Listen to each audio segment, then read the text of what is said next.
বাচ্চাদের স্কুলের টিফিন হোক অথবা ব্রেকফাস্ট, সবথেকে সহজ এবং চটজলদি উপায় হচ্ছে ব্রেড টোস্ট, আর তার উপরে যে কোনো একটা স্প্রেড। তাই এর আগের ভিডিওতে শেয়ার করেছিলাম একটা হোমমেড জ্যামের রেসিপি, যেটা তৈরি করেছিলাম একদম লোকাল জিনিস দিয়ে।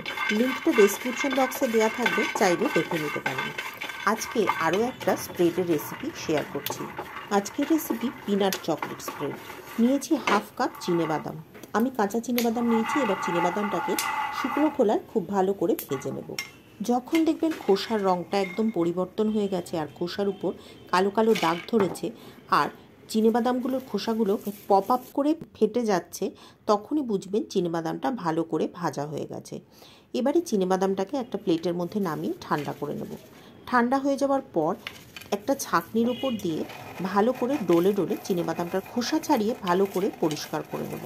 কিছু চিনেবাদামে যদি খোসা থেকে যায় তাহলে অসুবিধা নেই, তবে চেষ্টা করবেন যেন খোসাগুলো ভালো করে পরিষ্কার করা যায়, তা না হলে একটু তিতকুটে খেতে লাগে। বাদাম আমাদের শরীরের জন্য কতটা উপকারী সে তো আমরা সকলেই জানি।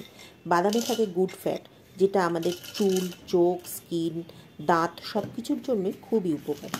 এদিকে চিনেবাদামগুলোর খোসা ছাড়ানো হয়ে গেছে।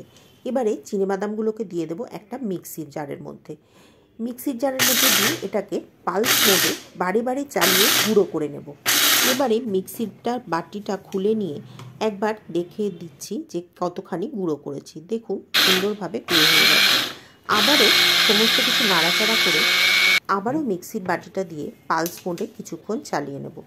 এইভাবে 1 মিনিট করে চালাবো আর নাড়াচাড়া করে এটাকে মিশিয়ে নেব। দেখুন এটা থেকে তেল বেরোতে শুরু করে দিয়েছে। এটা কেমন জমাট বেঁধে যাচ্ছে। আমি কিন্তু এর মধ্যে এক্সট্রা কোনো তেল বা কোনো কিচ্ছু যোগ করিনি, শুধুমাত্র ভাজা বাদামটাকে এই মিক্সার জারের মধ্যে দিয়ে চালাচ্ছি। যখনই দেখবেন এরকম তেল বেরোতে শুরু করে দিয়েছে, অর্থাৎ বাদামের মিশ্রণটা একটা জমাট বাঁধতে শুরু করে দিচ্ছে, তখন এর মধ্যে দিয়ে দেব 3 চা চামচ চিনি আর 1 চা চামচ কোকো পাউডার।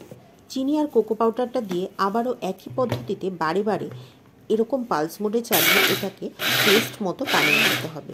চিনির পরিমাণটা কম বেশি করতে পারেন, যতটা মিষ্টি খাবেন সেইভাবে আপনি চিনির পরিমাণটাকে কম বেশি করতে পারবেন।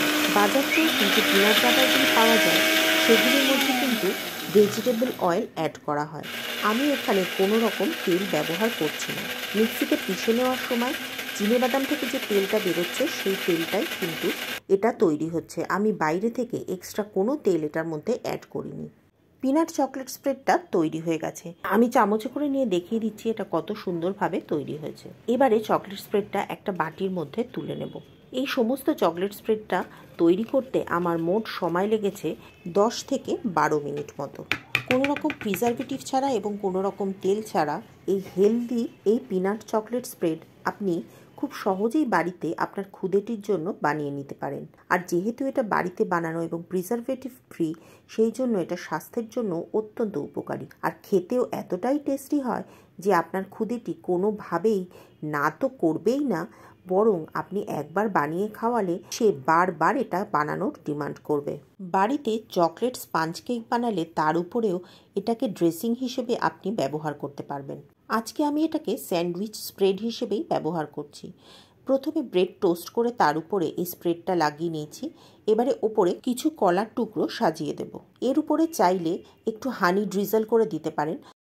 আজকের এই চটজলদি সহজ এবং স্বাস্থ্যকর রেসিপি আপনাদের কেমন লেগেছে অবশ্যই কমেন্ট করে জানাবেন, আর ভালো লাগলে লাইক করে শেয়ার করে দেবেন। চ্যানেলে নতুন হলে চ্যানেলটি সাবস্ক্রাইব করে পাশে থাকা বেল বাটনটি ক্লিক করে দেবেন। তাহলে আজ এ পর্যন্তই। পরের দিন আবার দেখা হবে নতুন ভিডিওতে নতুন কোনো রেসিপি নিয়ে। ততদিন সকলে ভালো থাকবেন, সুস্থ থাকবেন।